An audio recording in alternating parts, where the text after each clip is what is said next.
So in this portion of the presentation, we're going to be talking about modern-day monopolies and their role in their respective industries. So the first company is Tesla. Tesla basically dominates the American electric vehicle market. Tesla vehicles account for 79% of all new electric vehicles in America, despite new electric vehicle options being presented by various other car companies such as like Audi and Ford. It is approximated that Tesla is responsible for holding 69.95% of all electric vehicle market shares in the U.S. economy. The next company is Microsoft. So one of the first things about Microsoft that you can kind of see how they dominate their industry is that Microsoft, basically 75% of computers in America and in the world are made by Microsoft. And then this has led to many problems for Microsoft, which can be seen in the court case U.S. versus Microsoft.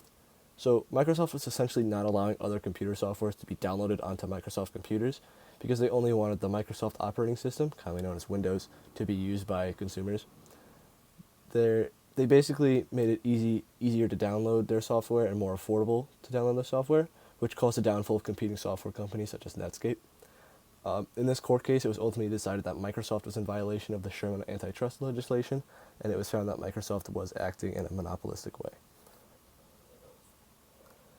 The next company is Apple, and we're not really talking in a sense about Apple like dominating the mobile phone market, but how they dominate industries within their own systems.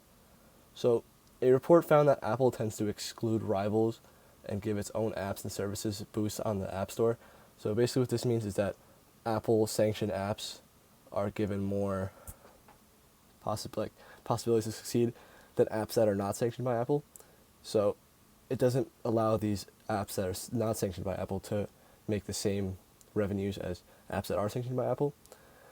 So here, a quote from CNBC stated that Apple's monopoly power over app distribution on iPhone permits the App Store to generate normal profits.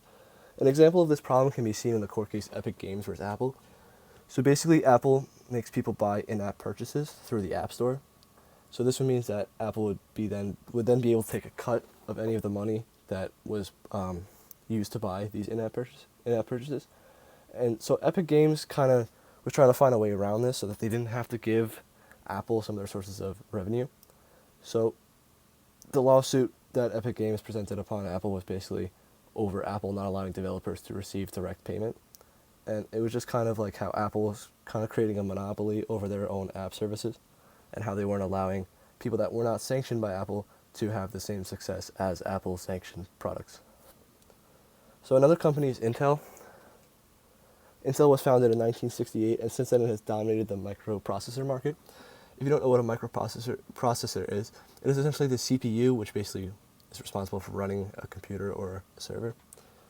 So Intel is one of the largest technological companies in the world, and it is estimated that 98% of microprocessors used in internet servers are made by Intel. 90 to 92% of microprocessors used in laptops are made by Intel, and approximately 82% of microprocessors used in desktops are made by Intel. There are other microprocessor companies, but they are nowhere near as large as Intel.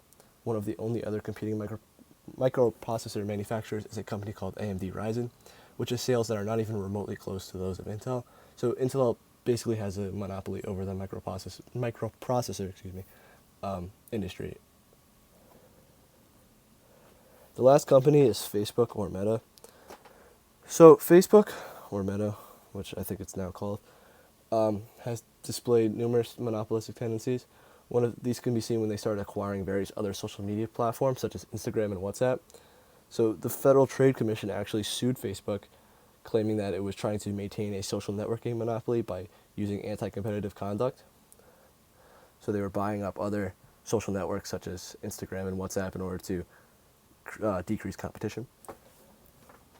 So as of right now in America, the 5 most popular social networking sites are Facebook, YouTube, WhatsApp, Instagram, and TikTok. Facebook owns 3 out of the 5 of these.